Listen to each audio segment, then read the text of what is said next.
ثم لآتینہم، پھر میں ضرور آؤں گا ان کے پاس، من بین ایدیہم، ان کے آگے سے، ومن خلفہم، ان کے پیچھے سے، وعن ایمانہم، ان کے دائیں جانب سے، وعن شمائلہم، اور ان کے بائیں جانب سے۔ چار سمت اس نے بیان کی، چار سمت، آگے سے بھی آؤں گا، پیچھے سے بھی آؤں گا، دائیں طرف سے بھی آؤں گا، بائیں طرف سے بھی آؤں گا۔ کیا معنی ہے اس کا؟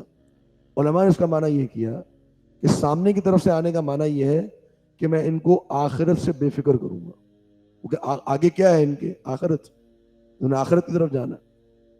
اور پیچھے سے آنے کا معنی یہ ہے کہ میں ان کو دنیا کی طرف کھینچوں گا، کہ یہ دنیا کی طرف کھینچے، کیونکہ دنیا پیچھے رہ جانی ہے۔ تو آگے آنے کا معنی کہ آخرت سے ان کو بے فکر کر دوں گا، آخرت کی ان کو پرواہ نہ ہو، اور دنیا میں ان کو میں مگن کر دوں گا۔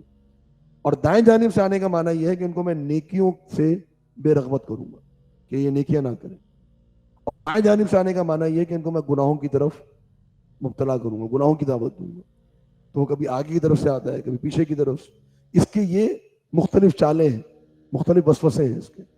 آگے سے فکر آخرت کو ختم کرنا، پیچھے سے آنا دنیا کے محبت میں مبتلا کر دینا، دائیں طرف سے آنا نیکیوں سے بے رغبت کرنا، کیا کرو گے، نیکیاں بھاری پڑ جاتی ہیں، نمازیں، روزے، ان نیکیوں سے انسان کو غافل کر دیتے۔ اور بائیں طرف سے آنے کا مطلب ہے کہ جو شہوات اور خواہشات اور گناہ ہیں ان میں انسان کو مبتلا کرنا۔ تو یہاں بڑی خوبصورت بات کہی کہ اس شیطان کو اللہ رب العالمین نے اوپر سے آنے کی اجازت نہیں دی، کیونکہ انسان کا تعلق اللہ تعالیٰ سے اوپر کی جانب ہے، اللہ کی رحمت انسان کے اوپر موجود ہوتی ہے۔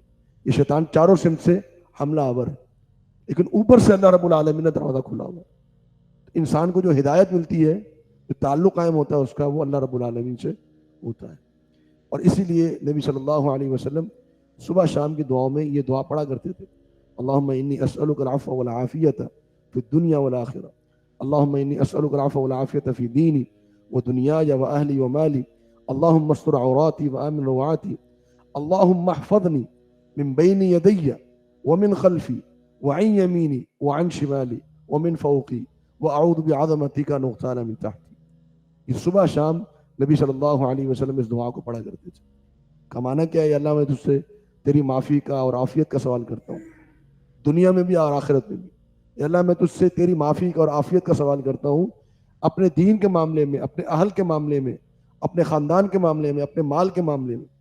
اور یا اللہ میں تجھ سے یہ سوال کرتا ہوں کہ تو میری حفاظت فرما، میرے آگے سے، میرے پیچھے سے، میرے دائیں جانب سے، میرے بائیں جانب سے، میرے اوپر سے، اور میں تیری پناہ میں آتا ہوں، تیری عظمت کی پناہ میں آتا ہوں اس بات سے کہ مجھے نیچے سے اچک لیا جائے، یعنی میرے نیچے سے زمین نکل جائے، میں سے تیری پناہ میں آتا ہوں۔ تو یہ دعا جو ہے وہ مصائب سے بچنے کی بھی ہے اور شیطان کے شر سے بچنے کی بھی ہے۔